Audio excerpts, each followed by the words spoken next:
ये एक लड़की की सच्ची कहानी है जो हमें कठिन से कठिन परिस्थितियों के बावजूद जीवन को सकारात्मक तरीके से जीने और अपने लक्ष्य को प्राप्त करने की प्रेरणा देती है। 25 सितंबर 2000 की बात है। तब मैरिकल एप्टन महज 11 साल की थी। उस दिन वो अपने अंकल के साथ पानी लाने के लिए बाहर निकली हुई थी। रास्ते में उन्हें 4-5 लोगों ने घेर लिया।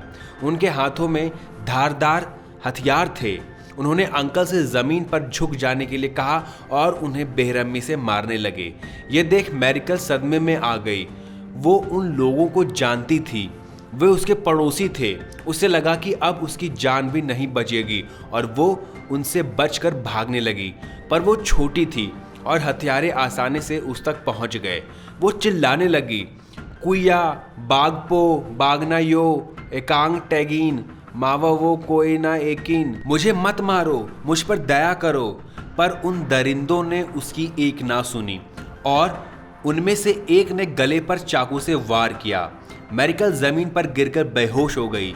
जब थोड़ी देर बाद उसे होश आया तो उसने देखा कि वहां खून ही खून था और वे लोग अभी भी वहीं खड़े थे। इसलिए उसने बिना किसी हरकत के मरे होने का नाटक किया। जब वे लोग चले गए तब वो उठी और घर की ओर दौड़ने लगी और रोते रोते भागती रही। जब वो अपने घर के करीब पहुंच गई तब अपनी माँ को आवाज दी। माँ बाहर आई और अपनी बेटी की ये हालत देख भयभीत हो गई। उन्होंने बेटी को तुरंत एक कंबल से लपेटा और हॉस्पिटल ले गई। हॉस्पिटल दूर था।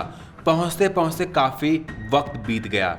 डॉक्टर्स को कोई उम्मीद नहीं थी कि वे मैरिकल को बचा पाएंगे, पर 5 घंटे के ऑपरेशन के बाद भी वो जिंदा थी। पर डॉक्टर्स उसका हाथ नहीं बचा पाए थे। परेशानियां यही नहीं खत्म हुई। जब वे वापस घर गए तो उनका घर लूट कर जलाया जा चुका था। गरीब होने के कारण उनके पास हॉस्पिटल का बिल भरने के पैसे भी नहीं थे। पर दूर के एक रिश्तेदार आर्चर बिशप अंटानियो लेडेसमा की मदद से वे बिल भर पाए और अपराधियों को सजा भी दिलवा पाए। इतना कुछ हो जाने के बाद भी मैरिकल ने कभी भगवान को नहीं कोसा कि उसके साथ ही ऐसा क्यों हुआ, बल्कि उसका कहना है कि ईश्वर में विश्वास रखते हुए मैं और भी दृढ़ निश्चयी हो गई कि मुझे एक सामान्य जीवन जीना है। मुझे लगता है कि मैं दुनिया में किसी ज़रूरी मिशन के लिए हूँ, इसीलिए मैं इस हमले से बच पाई हूँ। मैरिकल ने हाई स्कूल की पढ़ाई पूरी की और 2008 में होटल मैनेजमेंट का कोर्स भी पूरा किया और बचपन से खाना बनाने के शौक के कारण 2011 में शेफ बनने की शिक्षा पूरी की।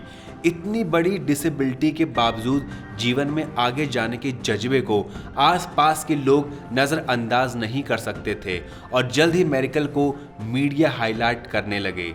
ऐसे ही एक कार्यक्रम को देखकर होटल एड्सा शांग्री ला मनीला फिलीपींस ने उसे अपने यहाँ किसी प्रोजेक्ट पर काम करने का मौका दिया।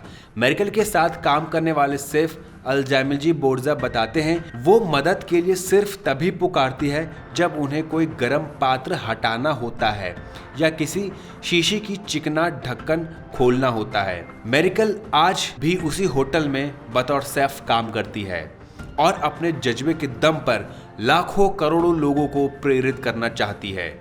फ्रेंड्स, अक्सर हम अपनी लाइफ में आने वाली छोटी मोटी परेशानियों से घबरा जाते हैं और अपना विश्वास कमज़ोर कर बैठते हैं, पर आज की ये कहानी बताती है कि सिचुएशन कितनी ही ख़राब क्यों ना हो, हम उसे बदल सकते हैं। मैरिकल की कही एक बात हमें याद रखनी चाहिए, यदि आप सपने देखें, कड़ी मेहनत करें और ईश्वर में आस्था रखें तो कुछ भी संभव है।